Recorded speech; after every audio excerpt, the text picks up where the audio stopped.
14-year-old boy murders, his mother acting untouchable, until the judge destroys his ego. He was 14, and he had just murdered his mother and little brother. Jacob Remeli picked up the phone and told the 911 operator, "My dad did it."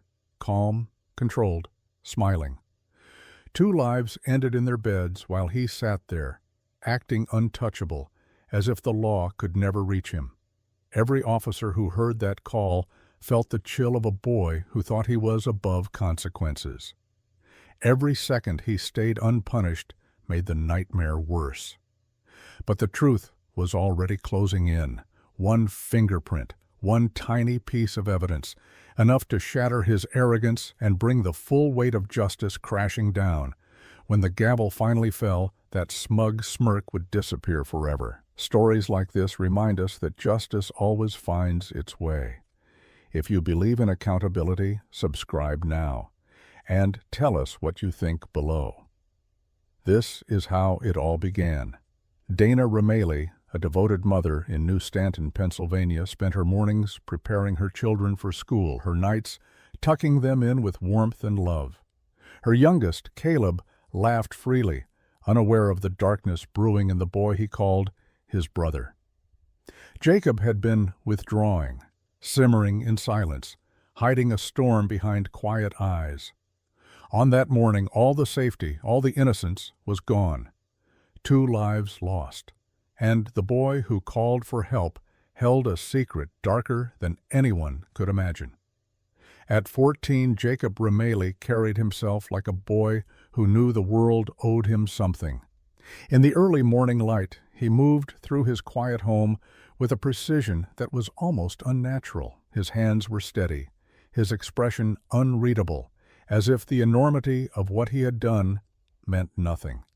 2 lives lay just rooms away, his mother, Dana, and his younger brother, Caleb, both taken while they slept. Yet Jacob walked through the house as though he were merely completing some ordinary morning ritual. He believed his age made him untouchable, that no law could reach inside the walls of that small Pennsylvania home and find him guilty. When police arrived, Jacob was the first to speak. He told them with an eerie calm that his father had committed the crime, painting a picture of an intruder in his father's image. There was no fear, no hesitation, just a smooth, deliberate effort to misdirect. Detectives immediately noticed the contradiction.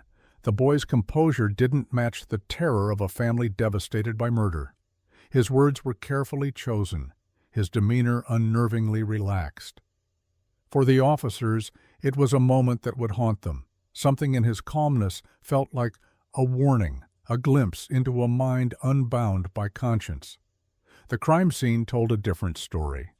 Shell casings scattered across the bedroom floors, a faint smell of gunpowder lingering in the air, and the cold stillness of death. Forensics quickly began to piece together the sequence. Each shot fired at close range, calculated, deliberate. Fingerprints on the weapon revealed a truth Jacob could not hide. The gun belonged to his father, but the prints told another story entirely. Ballistics confirmed the trajectory of the bullets, proving that the perpetrator was someone who had intimate knowledge of the home, someone comfortable enough to enter the rooms silently, to act without hesitation. Every detail began to unravel Jacob's carefully constructed narrative. Neighbors, when questioned, painted a picture of a boy changing. Jacob had been retreating, spending more time alone, growing quiet in ways that unsettled even those who had known him his whole life. Teachers noted his mood swings, the occasional flashes of arrogance, the distance he kept from classmates. Yet no one could have imagined that behind that quiet, brooding exterior was the violent, calculating mind that would take 2 lives in one night. It was the kind of betrayal that left the entire town stunned. Someone so young, capable of such horror, yet so outwardly ordinary. Inside the police station, Jacob repeated his story, again claiming his father had committed the murders. But detectives were already piecing together inconsistencies.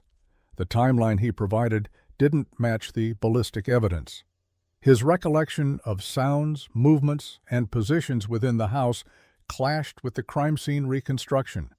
Every attempt to cast suspicion elsewhere only served to tighten the circle around him. Investigators began to sense a disturbing pattern. A boy so precise, so composed, that his calmness became the clearest clue of his guilt. Psychologists later described the chilling effect of Jacob's demeanor.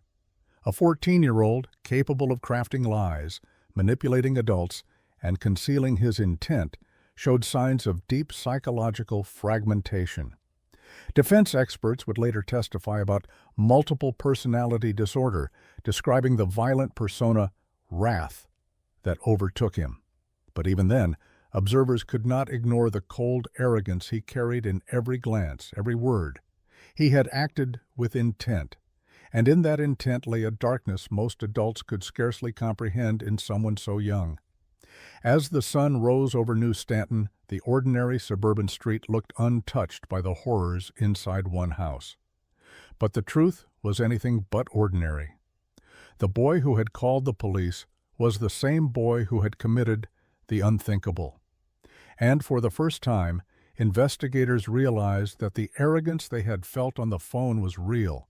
He genuinely believed he could outsmart the system, evade justice, and continue his life as if nothing had happened. By the end of that first day, evidence was mounting.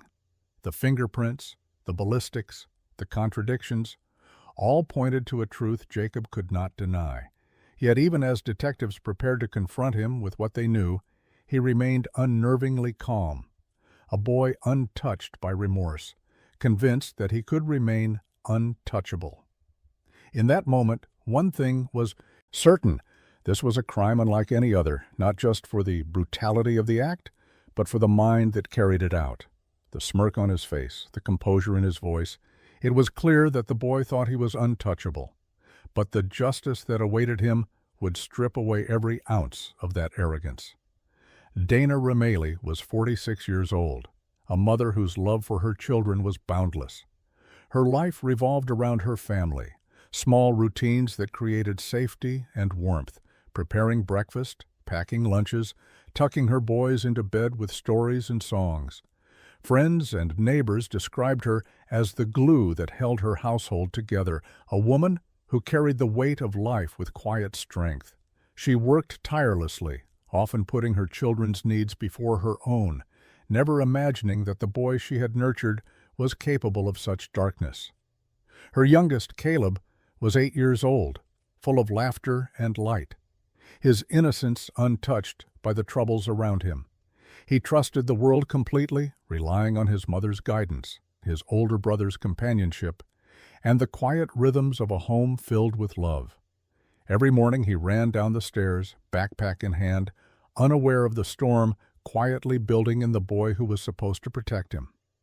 On that tragic morning, Caleb's laughter was silenced forever. A life ended before it had truly begun. Jacob, at 14, had been drifting for months. He no longer smiled in the same way, no longer sought connection with friends or family. Teachers noticed a growing distance in his eyes, a restlessness that didn't match a typical teenager's mood swings. Neighbors described him as polite, reserved, yet somehow cold, an emptiness lingering behind his gaze. Even Dana noticed the change, but attributed it to adolescence, to stress, to something she could fix with love. Nobody anticipated that beneath this quiet exterior lay a mind capable of calculating murder. The Rameli home was modest, a suburban house in New Stanton, Pennsylvania, with small signs of ordinary life everywhere. A worn sofa in the living room, family photos on the walls, a kitchen filled with the scent of breakfast and care. To the outside world, it was unremarkable, safe, and familiar. But inside, a tension had been growing. Jacob's moods fluctuated, small arguments erupted over trivial things, and the quiet withdrawals became longer and more frequent. There was a sense of something hidden, though no one could identify the danger lurking behind teenage silence. Dana's family remembered her as vibrant and loving. Her parents spoke of her joy in simple moments, baking cookies with her boys, reading bedtime stories, celebrating small achievements. She had dreams for her children, hopes for their futures, and a belief that home was the one place where safety was guaranteed. Her loss left a wound in the family that could never fully heal. The innocence of Caleb, the devotion of Dana, both stolen in a single, shocking act.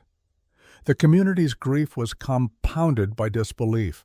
How could a 14-year-old, someone still legally a child, commit such atrocity? Underneath the surface, Jacob's childhood had been turbulent.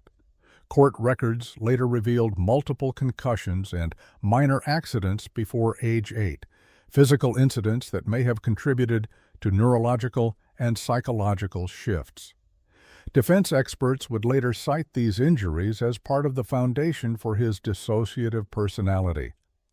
There were hints of trauma, strict rules, occasional harsh discipline from his father, and emotional distance that created cracks in his psyche.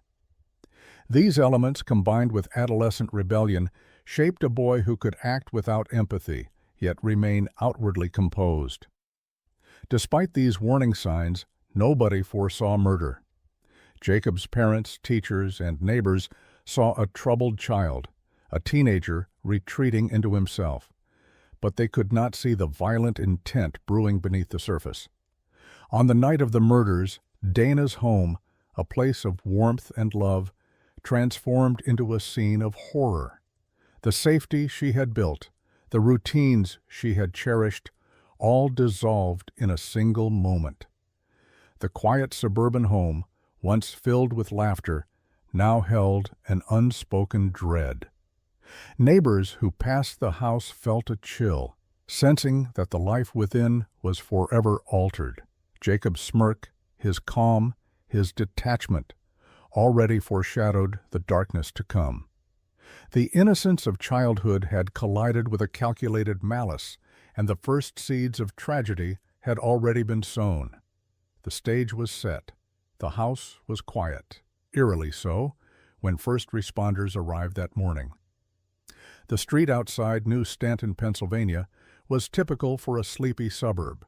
Cars parked neatly in driveways, neighbors beginning their routines, unaware that inside one home the unimaginable had occurred. The front door opened to a chilling silence, broken only by the faint sound of emergency radios and the soft crunch of boots on the porch. Police and paramedics moved carefully, every step heavy with tension, every glance scanning for signs of life. Inside, the scene was horrifying. Dana and Caleb lay in their beds, two innocent lives extinguished by gunfire. The smell of gunpowder lingered in the air, sharp and metallic, cutting through the otherwise ordinary morning scents of cereal and coffee. The shell casings glinted on the bedroom floors, small but undeniable evidence of the violence that had erupted in the heart of the home. There was no sign of struggle, no forced entry, no apparent motive to explain the brutality. Just the chilling reality. Two bodies, young and old, lying where they had slept. Forensics moved quickly. Photographers documented every detail: the position of the bodies, the pattern of the blood, the trajectory of the bullets. The gun, later found resting atop the refrigerator, was traced to David Remeli, Jacob's father. Fingerprints were analyzed, ballistic tests conducted. Each report layered more evidence onto the unfolding truth, slowly dismantling the narrative that Jacob had carefully crafted. A boy claiming his father was the killer, yet the crime scene whispered a different story, one of calculated precision, intimate knowledge of the home, and a chilling composure that only the true perpetrator could possess. The 911 tape added another layer of horror. Jacob's voice, calm and deliberate, described the aftermath of the murders. "They're dead," he said, repeating the lie about his father. Experts noted the lack of emotion, the unnerving clarity in his tone. Each replay of the tape sent shivers down the spines of those who listened. A child, yet speaking like a detached observer, as if documenting a story rather than recounting a tragedy he had caused. Detectives compared the tape to the crime scene, and found contradictions that would begin to erode Jacob's defense almost immediately. Neighbors, when interviewed, described a boy who had changed in the weeks leading up to the crime. Jacob had become distant, cold, and secretive. He no longer laughed with his brother nor sought comfort from his mother. Teachers noted sharp mood swings, sudden bursts of anger, and an unsettling calm during disciplinary moments. It was the perfect storm for someone capable of hiding a darkness even from those closest to him, a darkness that would culminate in an act so unthinkable it would shock the entire community. The investigators also began to note the absence of any plausible intruder. No signs of forced entry, no footprints, no witnesses. The conclusion grew inevitable. The perpetrator had been someone inside the home, someone who knew the rhythms, the sounds, the placement of everyone in the house. And as forensic evidence mounted, fingerprints, gun placement, bullet trajectory, the circle of suspicion tightened inexorably around Jacob. The boy who seemed untouchable was slowly becoming the focus of a grim reality he could not manipulate. Amidst the horror, the emotional weight pressed on every officer and investigator. Dana's face, calm in repose, and Caleb's small frame, peaceful yet lifeless, reminded everyone of what had been lost, the innocence stolen, the warmth extinguished. And in contrast, Jacob's expression, when questioned later, remained blank, detached, almost rehearsed. A chilling juxtaposition. The unthinkable brutality committed by someone still legally a child, and yet capable of deception, composure, and cold calculation. By the end of the morning, the house had been secured, evidence collected, and the first layers of truth revealed. The police had their suspect, the forensic breadcrumbs pointed decisively, and yet the full scope of the psychological horror had only begun to emerge. Jacob Remeli had acted with precision, intent, and terrifying calm. And while the physical evidence would continue to mount, the deeper question lingered. What had created a mind capable of such atrocity? And how would justice contend with the twisted brilliance of a 14-year-old who believed himself untouchable?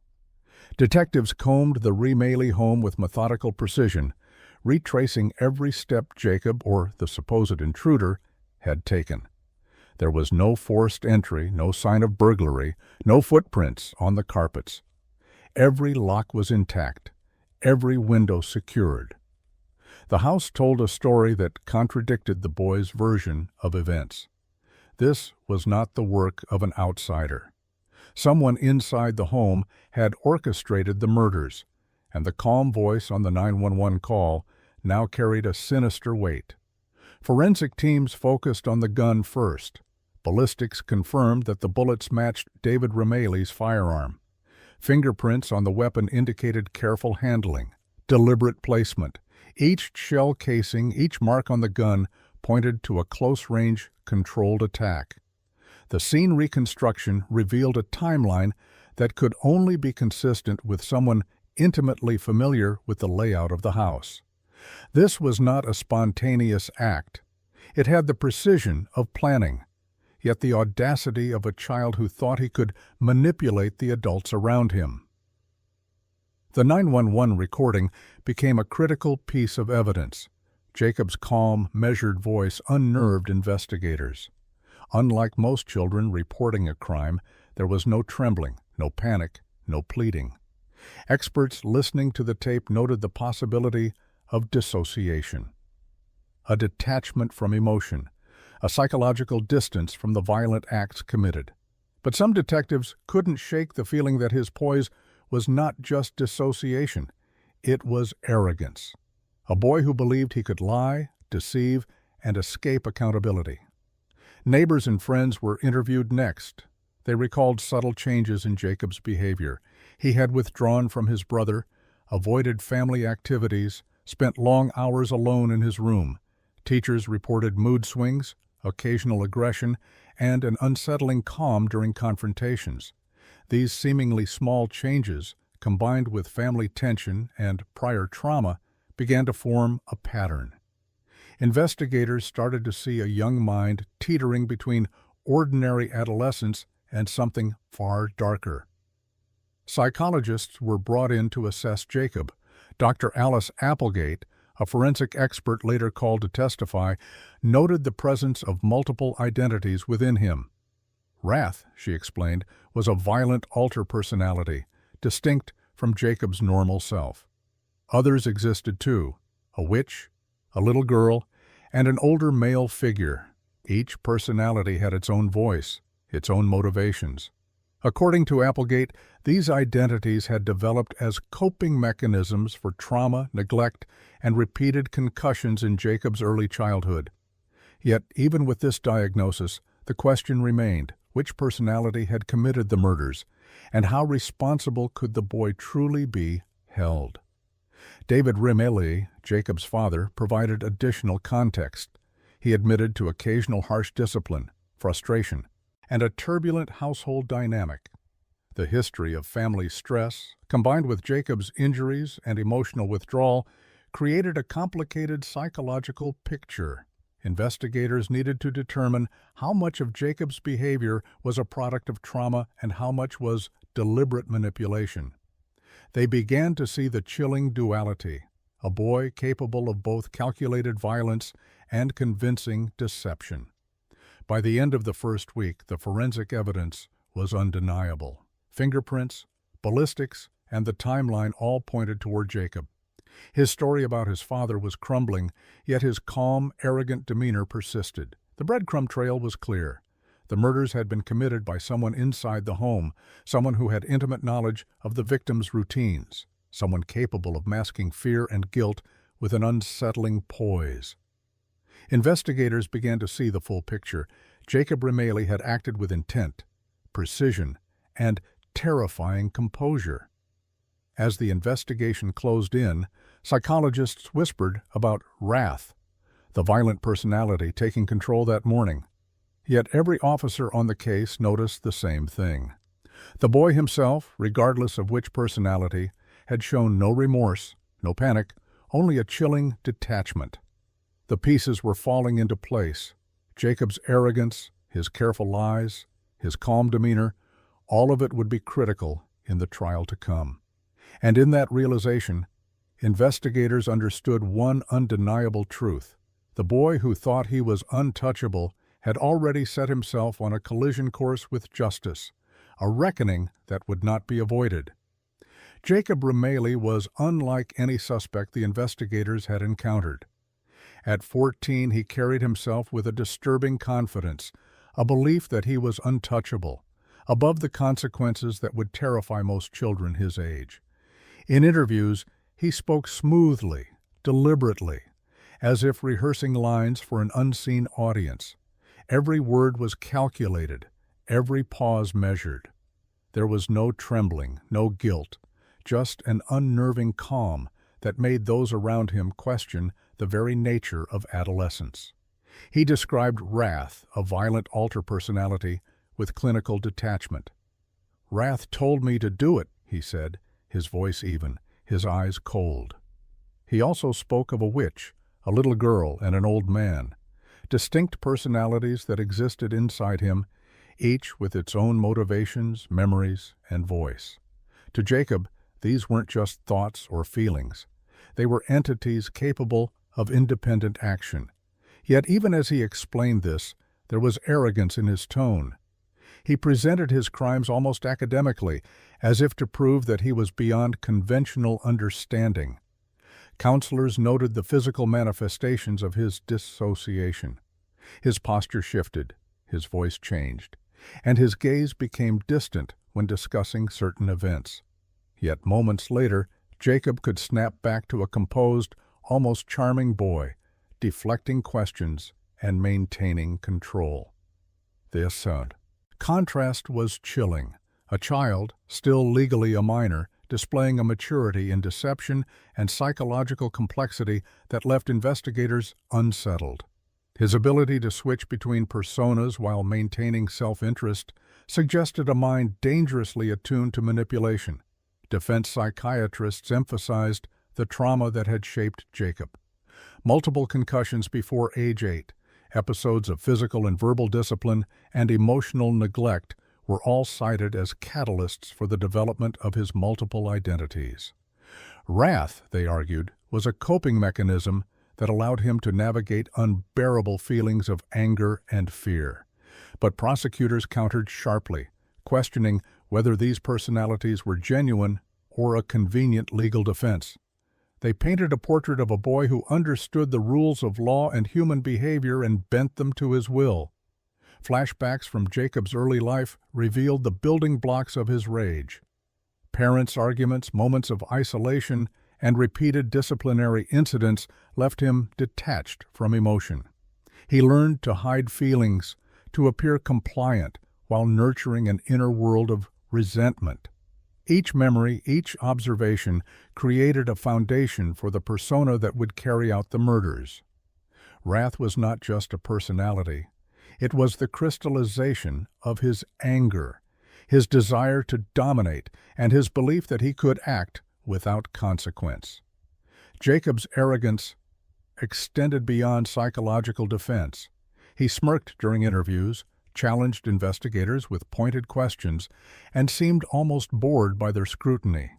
He believed his age, his demeanor, and his complex inner world could protect him from the full force of accountability.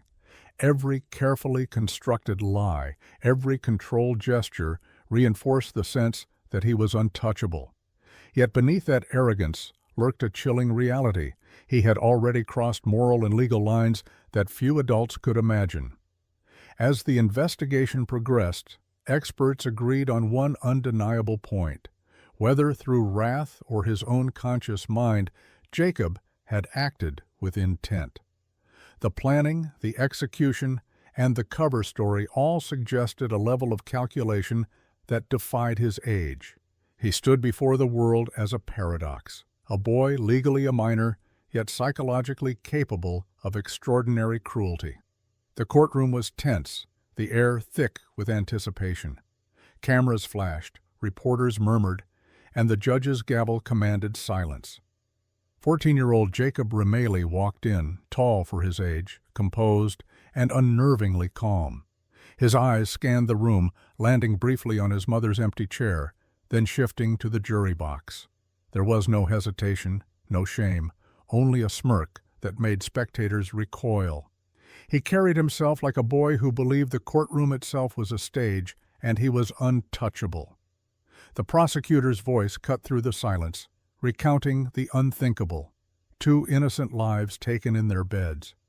The victims trusted the boy in this courtroom, she said, and he betrayed that trust in the most horrific way possible. Gasps rippled through the gallery. Jacob's father, seated quietly, flinched as details of the murders were laid bare. The room felt suspended in moral shock, the weight of tragedy pressing on every person present. Then the defense began. Attorney Wayne McGrew rose and presented Jacob's case. Dissociative identity disorder, a fractured psyche shaped by trauma and early childhood injuries. Wrath, McGrew explained, is not Jacob. He did not commit these acts consciously. His mind was overtaken. Dr. Alice Applegate, called as an expert witness, testified to the presence of multiple personalities, explaining how each could operate independently. She described the violent wrath as a persona emerging to handle unbearable anger and frustration. Witnesses were called. David Remaley recounted a household filled with tension, occasional harsh discipline, and repeated accidents in Jacob's youth. Teachers and friends corroborated behavioral changes, sudden mood swings, isolation, and subtle manipulations of peers. These accounts painted a picture of a troubled child, one struggling beneath the surface while developing a dangerous sense of autonomy. Jacob listened, impassive, occasionally smirking as testimony unfolded, as if daring the adults to challenge him. Jacob took the stand, speaking about wrath with an unnerving precision. "When wrath came," he said, "I wasn't me. I couldn't control it." The courtroom fell silent. Every word reinforced the complexity of his claim. A boy divided against himself, yet capable of presenting it with adult-level composure. Prosecutors pressed relentlessly, questioning the authenticity of his disorder. Was this a genuine mental illness or a carefully constructed defense? Jacob met each question with cold detachment, almost mockery, leaving observers unsettled by his maturity and manipulation. The clash of authority and arrogance escalated.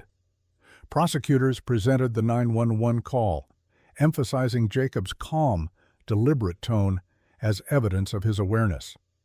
The defense countered, citing dissociation and the emergent personality. Each moment heightened the tension. The courtroom was a battlefield of psychology, law, and morality. Spectators whispered, jurors scribbled notes furiously, and Jacob remained in his own world, seemingly untouched by the gravity surrounding him. As the day concluded, Jacob rose, straightening his posture, eyes flicking briefly to the gallery where his father and grandparents sat. The persona of wrath seemed to hover behind his expression, whispering, testing the boundaries of the law. The gavel fell, signaling recess, but the courtroom left an indelible impression. A boy claiming innocence through fractured identities, yet radiating the same arrogance that had defined him from the first phone call. The courtroom buzzed with quiet tension as evidence began to take center stage. Forensic experts meticulously laid out the physical proof: shell casings, ballistic trajectories, and fingerprints. Every piece was cataloged, verified, and linked conclusively. The gun, though registered to David Remaley, bore marks that pointed to the boy's own handling. The trajectory of the bullets, the absence of forced entry, and the precise placement of the firearm left little room for doubt. The meticulous presentation of facts was meant to pierce the layers of manipulation Jacob had constructed around himself. Psychologists clashed fiercely on the stand. The defense argued that wrath had acted independently, a separate personality that had overridden Jacob's consciousness. The prosecution countered with a narrative of intentional deceit, emphasizing inconsistencies in Jacob's account and the timing of his claims. Questions hung in the air. Could a 14-year-old truly harbor such complex personalities? Or was this a calculated attempt to escape responsibility? Every word deepened the tension, forcing jurors and spectators alike to confront an uncomfortable reality. The suspect was a child, yet capable of psychological cunning beyond his years. Digital evidence added another layer to the case. Investigators analyzed Jacob's devices, uncovering search histories, deleted files, and notes that hinted at premeditation. Stories of violence, research into firearms, and odd obsessive behaviors painted a picture of a mind planning, rehearsing, and rehearsing again. Each file, each time-stamped click, contradicted the notion that the crime was entirely spontaneous or purely the work of an alternate personality. Jurors could see the meticulous nature of a boy who had calculated his actions down to the finest detail. The family's testimony intensified the emotional weight. Grandparents described Dana as endlessly devoted, a mother who lived to nurture her boys, now robbed of both. Their grief was palpable, their voices trembling, their words heavy with heartbreak. Friends recounted Caleb's laughter, his innocence, the bright spark of a child now extinguished.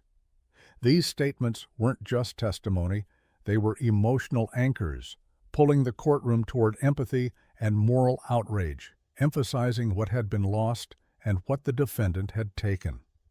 Defense psychiatrists returned to the stand, elaborating on the fractured personalities. They described past events where Jacob had shown signs of multiple identities, distinct speech patterns, and varied behaviors. Wrath had been a coping mechanism, born of trauma and repeated injuries. The narrative was compelling, painting the boy as a tragic figure, a victim of circumstance rather than a deliberate killer. Yet even as they testified, cracks appeared. Instances of planning, deception, and deliberate action suggested intent, and the prosecution exploited every inconsistency. The prosecution's pivotal moment came when they played recordings of Jacob's own words in therapy. He had admitted, in his own voice, that "Wrath told me to do it." The courtroom reacted immediately. Jurors leaned forward, spectators gasped, and the defense team flinched. The statement was both confession and insight, a terrifying window into a boy capable of rationalizing murder through the lens of a separate identity. It revealed not only the presence of wrath, but also the deliberate awareness Jacob had maintained of his actions. The careful orchestration of violence, coupled with his calm demeanor, made the lie impossible to sustain. As the trial evidence montage reached its crescendo, the jury was left with a chilling tableau. Ballistics, fingerprints, digital trails, therapy admissions, and eyewitness statements all converged. Jacob's arrogance, once a shield, now seemed fragile under the weight of indisputable proof. The boy who had believed himself untouchable faced the undeniable truth. The law, science, and morality had caught up with him. The courtroom was silent, the air heavy with anticipation. Jacob Remely sat before the judge, a boy who had once believed himself untouchable, now facing the full weight of accountability. His eyes were fixed on the empty chair where his mother had sat, yet his expression remained calm, almost defiant. The jury filed back in, their faces grim, the verdict ready to be delivered. All around, spectators held their breath, knowing that justice and tragedy would collide in the words that were about to echo through the room. "Guilty but mentally ill," the foreperson announced, and a ripple ran through the gallery. Jacob's composure faltered for the first time, just slightly, as if the verdict had pierced the armor he had built over years of deception and detachment. The room seemed to exhale collectively, a mixture of relief and sorrow, as the moral weight of his actions finally crystallized. He had not escaped. He would answer for the lives he had stolen, no longer shielded by age, arrogance, or fractured identities. Judge Christopher Feliciani rose to speak, his presence commanding and deliberate. He addressed Jacob directly. "You took the lives of your mother and your brother. You robbed this family, this community, of innocence and love. Yet, the court recognizes your mental health struggles. Responsibility and treatment must go hand in hand." Every word resonated through the courtroom, cutting through the tension like a scalpel, dismantling the boy's ego with measured authority. Jacob remained silent, his arrogance finally challenged by the power of law and morality. The sentencing itself was formidable. 30 years to life, with the possibility of parole only after psychiatric treatment. The judge emphasized that Jacob must engage fully with rehabilitation programs, that parole would not be a matter of convenience, but of accountability and genuine transformation. "The law is clear," he said, "and your actions cannot be undone, but the opportunity for reflection and treatment is yours if you choose to take it seriously." The gavel fell, a sound both final and judicially poetic, signaling a shift from chaos to justice. Emotion surged in the gallery. Family members wept quietly, friends shook their heads in disbelief, and neighbors who had followed the case were overcome by relief, tinged with sorrow. Dana and Caleb's absence was felt with acute pain, yet there was a sense that justice had, at least partially, restored order. The boy who had once laughed at the idea of consequences now faced the harsh reality. His life, and the lives of those he had destroyed, would never be the same. Jacob, now 18, offered a brief acknowledgement. "I know I am guilty." It was a small, subdued statement, lacking the defiance that had once defined him.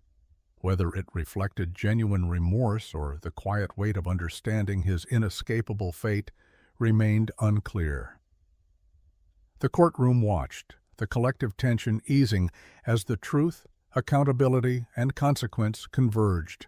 The boy who had sought to escape responsibility could no longer hide behind arrogance or fractured personalities. Justice, in its measured way, had prevailed. As spectators filed out, the echoes of the gavel lingered.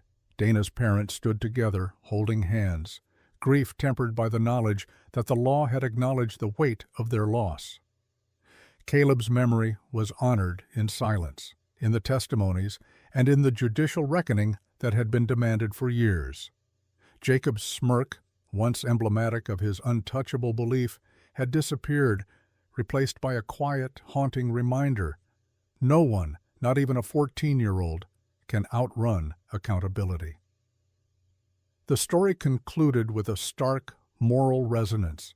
A boy whose mind had fractured into darkness, who had committed the unthinkable, was brought face to face with justice. The community, the family, and the law had converged to deliver a reckoning, demonstrating that even the most cunning and psychologically complex offenders would ultimately be held to account. The gavel's final echo lingered as a chilling reminder. Arrogance and violence may hide behind youth, but justice will always find its way. Even after the verdict, investigators and psychologists sought to understand why Jacob acted. What drove a 14-year-old to murder his own mother and brother? Early therapy notes revealed layers of resentment, isolation, and internalized rage. Jacob's personality fractures weren't just psychological quirks. They were survival mechanisms shaped by trauma. Yet beneath the surface, there was calculated intent. Wrath, his dominant, violent alter, had not emerged randomly. It was nurtured by years of anger, neglect, and internalized abuse. The chilling realization: the violence had roots, but it had also been deliberately acted upon. Family interviews painted a more complete picture. Neighbors noted Jacob's withdrawal from social interaction, his obsession with control, and a subtle cruelty toward his younger brother. Teachers described him as both intelligent and unpredictable, capable of charm, yet often unreadable. At home, Dana had attempted to bridge the emotional gaps, often pleading with him to open up, to express frustration safely. The failure of those efforts now felt tragic. Her empathy had met a wall of detachment that ultimately erupted in the most catastrophic way. Investigators examined prior incidents, small acts that hinted at escalating violence. Jacob had previously shown fascination with weapons, sometimes testing boundaries with peers, but nothing had predicted the deadly precision of that November morning. Experts suggested these were warning signs: a child internalizing anger and rehearsing domination in private spaces. The chilling notion was that the groundwork for murder had been silently laid long before anyone realized the danger. Forensic psychologists reviewed Jacob's interactions with family and friends, noting patterns of manipulation and emotional detachment. He could feign vulnerability, charm adults, and yet internally rehearse aggression. Each behavior reflected both trauma and learned deceit, a frightening combination in a developing adolescent mind. Wrath, the violent persona, was not the sole actor. It was an amplifier of what Jacob already planned consciously. The crime was both a product of mental illness and deliberate orchestration. The 911 call, revisited in expert testimony, became a crucial psychological artifact. His calm voice, detailing events without panic, indicated not dissociation alone, but a deliberate effort to shape perception. He was aware that law enforcement would rely on his statements, that his story could deflect suspicion. Experts argued that this awareness hinted at a level of manipulation atypical for a child, highlighting the disturbing sophistication behind the seemingly impulsive crime. Jacob's early life was examined in painstaking detail. Concussions, accidents, emotional neglect, and inconsistent discipline had created a volatile, psychological foundation. Each injury and emotional scar contributed to a mind capable of compartmentalizing guilt, of creating internal narratives where wrath acted independently. Yet the timeline of events suggested that Jacob's intellect orchestrated the murders, with wrath as both justification and tool. The duality of intent and dissociation complicated the moral understanding of the case, making it a study in both pathology and culpability. After the verdict, legal experts revisited the case to examine nuances of Jacob's plea. The courtroom became a stage again, though now the tension was intellectual and psychological. Prosecutors presented evidence of premeditation, while defense attorneys emphasized the dissociative identities, creating a moral paradox. Could a mind truly split absolve a 14-year-old from murder? The drama unfolded in hearings, motions, and expert cross-examinations, keeping suspense high for both jurors and public observers. Jacob appeared in court once more, older now but still carrying the same eerie composure. His posture, his calm gaze, and occasional smirk reminded the courtroom of the boy who had thought himself untouchable. Witnesses recounted small behavioral patterns from before the crime, including subtle aggression, emotional manipulation, and meticulous planning. The audience began to understand that the arrogance was not superficial, it was embedded in his psychological makeup. The defense reinforced the existence of wrath. Psychologists testified that this violent alter had episodically controlled Jacob's actions since early childhood. The prosecution challenged every claim, highlighting contradictions and inconsistencies in prior statements and therapy notes. Each exchange was tense, a psychological chess match designed to test the legitimacy of Jacob's mental state. Jurors were left grappling with complexity, while the audience's curiosity and horror deepened. Emotional testimony resurfaced from family members, now addressing both Jacob's culpability and their struggle to comprehend his fractured mind. Dana's parents expressed both sorrow and a reluctant desire for understanding, humanizing the tragedy without excusing the crime. The courtroom was a theater of moral complexity, empathy intertwined with outrage, making every revelation more intense and suspenseful.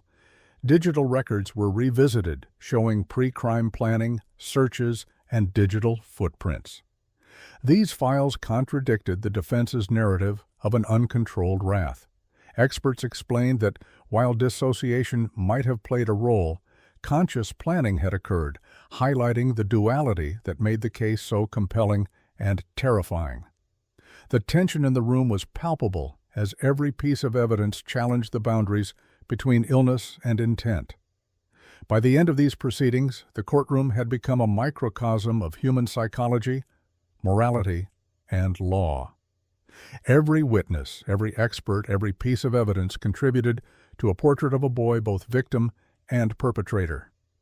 Jacob's arrogance, once a shield, was now being dissected and exposed, leaving him vulnerable to the full weight of legal and psychological scrutiny. Every piece of evidence in the Ramaley case told a story, but together they painted a portrait more chilling than anyone could have imagined. Forensic teams laid out the ballistic analysis again, the trajectory of each bullet, the angle, the spacing. Every shot indicated precision, a control that contradicted the image of a child acting purely under an alternate personality. The meticulous documentation revealed premeditation, timing, and deliberate action. Wrath may have been the name, but the hand that pulled the trigger was undeniably Jacob's. Fingerprints were analyzed with exacting care.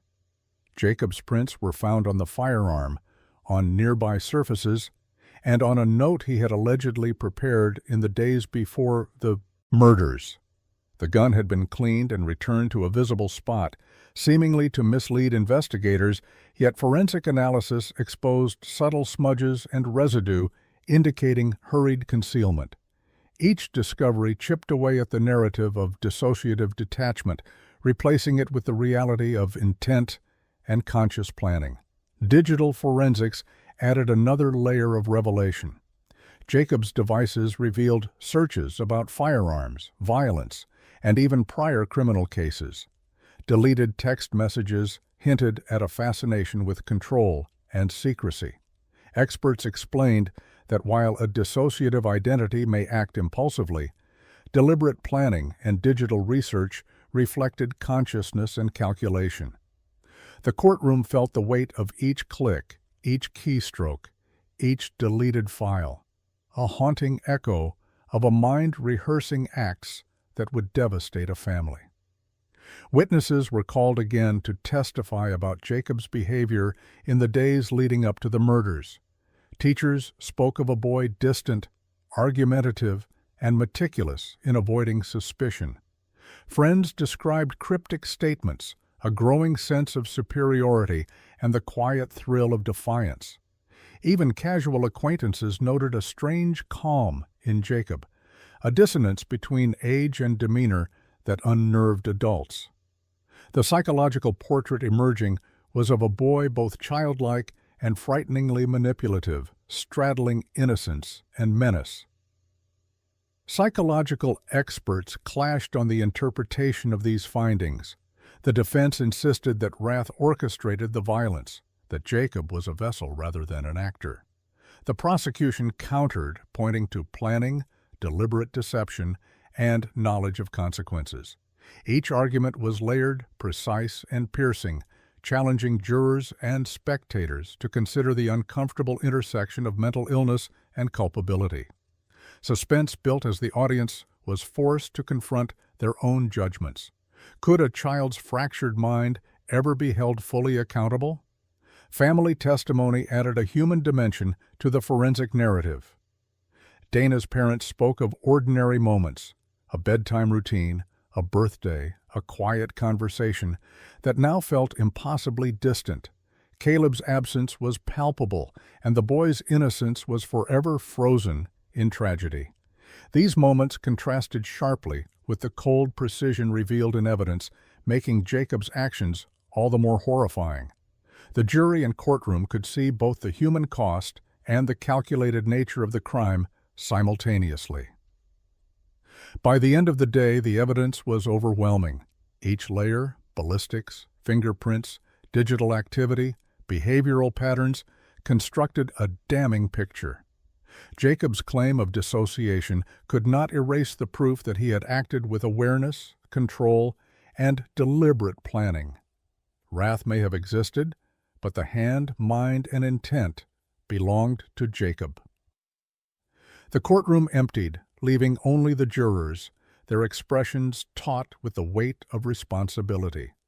Behind closed doors, they began the grueling task of untangling a case that defied simple morality.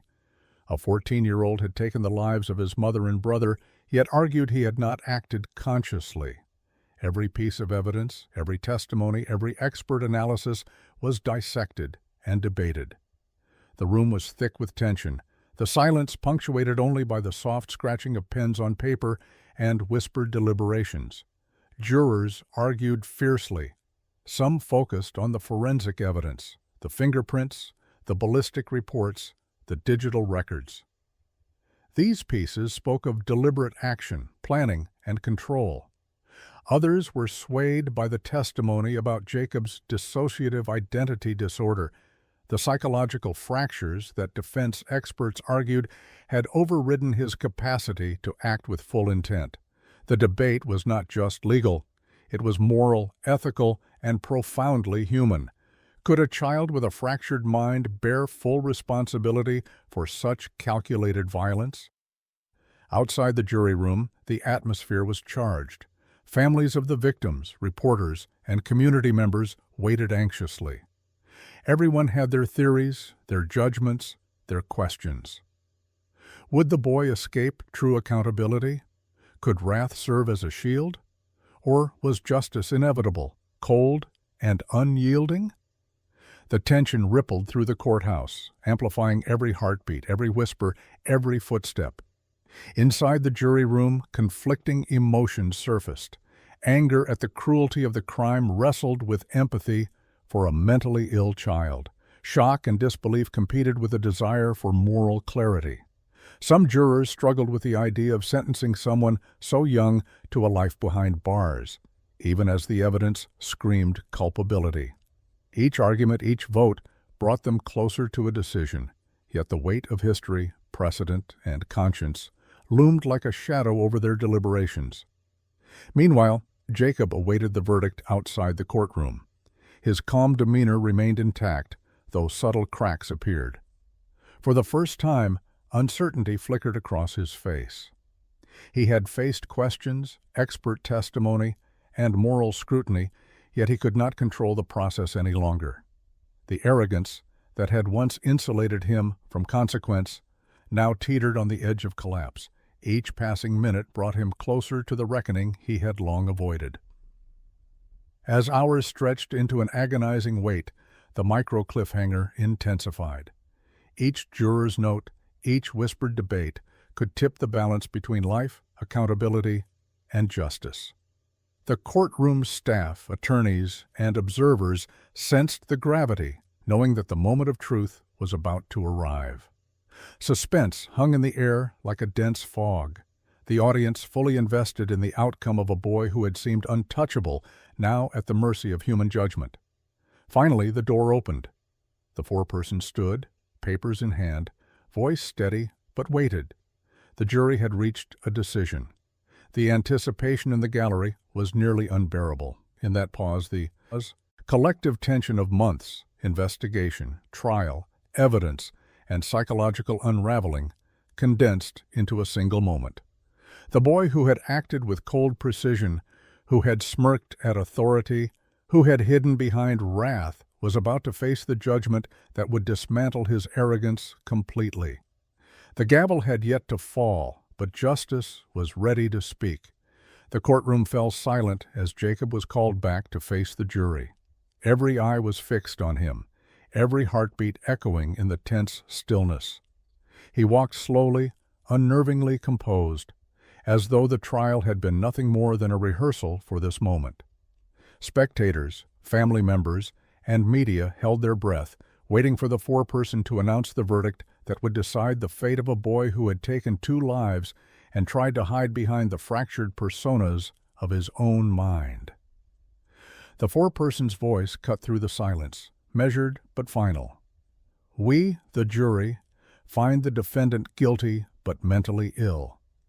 The words seemed to hang in the air, suspended between disbelief and relief. Jacob's smirk faltered briefly, a flicker of shock crossing his features. The courtroom seemed to exhale collectively. The moral scales, once blurred by questions of mental illness and adolescence, had tipped toward accountability. The boy who had laughed at the law now faced its unflinching authority. Gasps and murmurs filled the room as the families of Dana and Caleb Remaley reacted. Tears streamed down their faces, grief and validation intertwined. Their loved ones' deaths had been acknowledged, and though nothing could undo the tragedy, justice had been affirmed. Friends and neighbors, who had followed the case with horror and fascination, quietly absorbed the weight of the moment. The sense of moral closure, while incomplete, resonated in the hushed courtroom. Judge Christopher Feliciani rose, his presence commanding and solemn.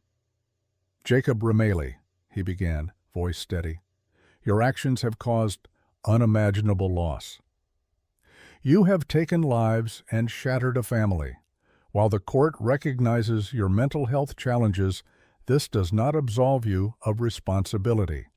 Justice requires acknowledgement, accountability, and the possibility of rehabilitation." Every word carried authority, slicing through any remaining illusion of invincibility the boy had maintained. The sentencing followed swiftly, 30 years to life, with eligibility for parole only after psychiatric treatment. The judge emphasized that Jacob's path forward depended on confronting his own mind, engaging fully with programs designed for rehabilitation, and demonstrating genuine accountability. "You cannot undo what has been done," the judge said, "but you can take responsibility for your actions and seek understanding of the harm you caused." The gavel fell, its sound a hammer striking finality into the boy's ego and the moral landscape of the courtroom. Jacob, now 18, spoke briefly, his voice low and cautious. "I know I am guilty." It was not a declaration of remorse, but a recognition of truth, a subtle concession to reality. The arrogance that had once made him untouchable had been dismantled, replaced by the gravity of consequences and the full weight of the law. For the first time, he seemed small, no longer the manipulative, smirking teenager who had tried to control the narrative of his crime. As the courtroom emptied, Dana and Caleb's memory lingered in every corner. Grandparents held each other tightly, whispers of sorrow and love blending into the solemn atmosphere. Friends and neighbors carried with them both relief and lingering shock. The boy who had believed himself above consequence had been confronted by justice in its clearest, most undeniable form. The echo of the gavel served as a chilling reminder. No act of arrogance, no matter how cleverly hidden behind youth or mental illness, can escape accountability. The courthouse emptied, but the echoes of tragedy lingered far beyond its walls. Dana and Caleb's extended family returned home carrying grief that felt like a weight impossible to bear. Friends and neighbors offered quiet condolences, struggling to reconcile the warmth they remembered with the horror of that morning. Every familiar street and house held new meaning, reminders of innocence lost, laughter silenced, and the fragility of life. The community's sense of safety had been shattered, replaced by lingering tension and the urgent need for understanding. Family interviews painted a portrait of profound heartbreak. Dana's parents spoke softly about the ordinary joys of their daughter's life. Bedtime stories, holiday traditions, small gestures of love that now felt unbearably absent. Caleb's favorite toys, untouched, became monuments to innocence stolen. The Rameli's grief was raw and unfiltered, punctuated by moments of disbelief, sorrow, and occasional flashes of anger at the boy who had brought this darkness into their lives. Their loss was deeply human, and their pain resonated with anyone who heard their story. Neighbors and community members grappled with their own feelings of shock and fear. They recalled Jacob as a quiet, sometimes withdrawn child, unaware of the storm that had been quietly brewing inside him. The realization that violence could emerge from a familiar face, from a neighbor's home, from a child, sparked unease. Community meetings, vigils, and conversations about safety became commonplace as people tried to process the moral implications of such an unimaginable act carried out by someone so young.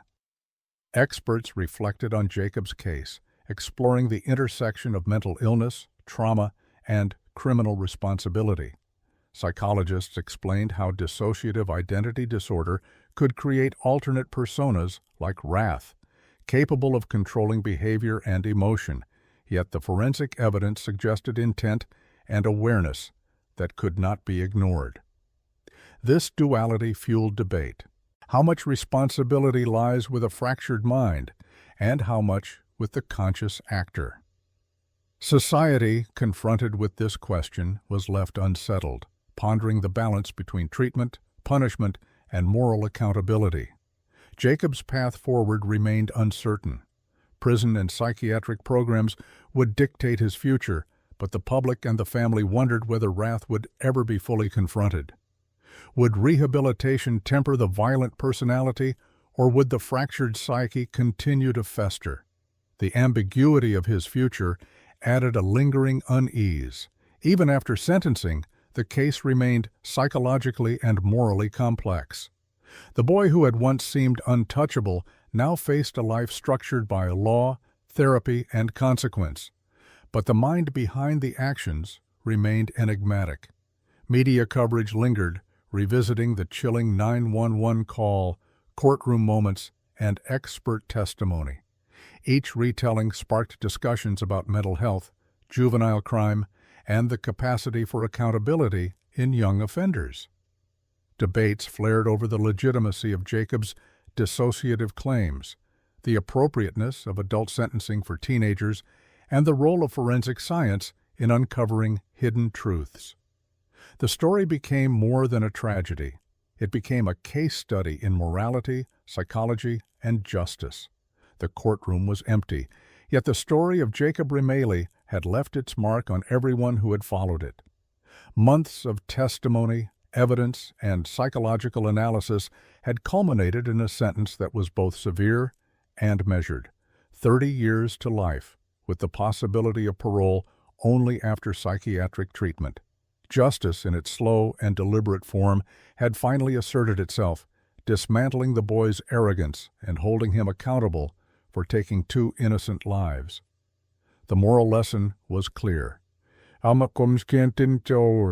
Youth and mental illness could not shield a killer from consequence.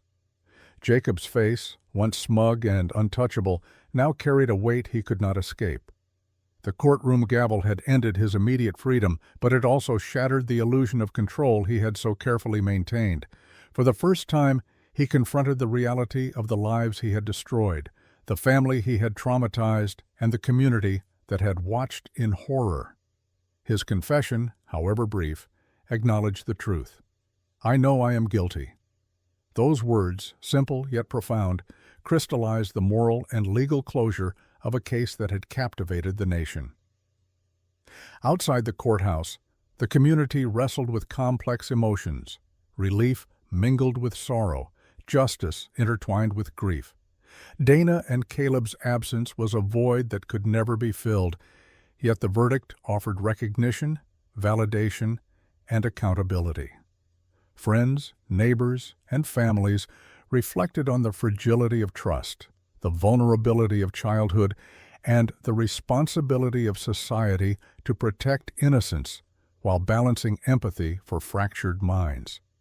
The tragedy had sparked conversation, awareness, and reflection far beyond the walls of a single Pennsylvania courtroom.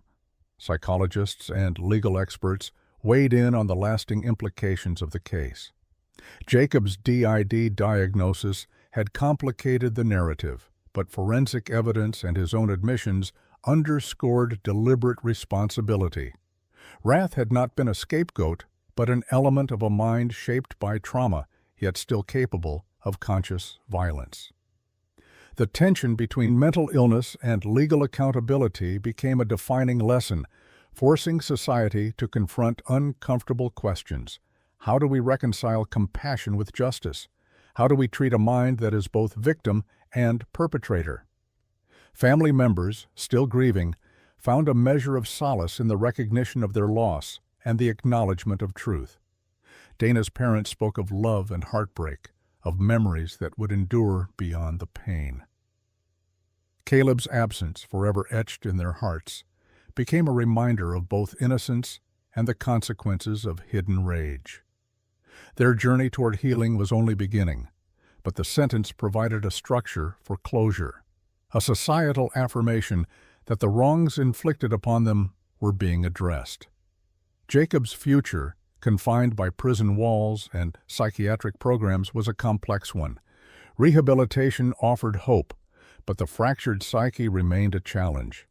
The duality of wrath in Jacob's conscious mind would continue to be explored, examined, and treated. The story left a lingering question for the audience. Could true justice coexist with mental illness, and could accountability be reconciled with compassion?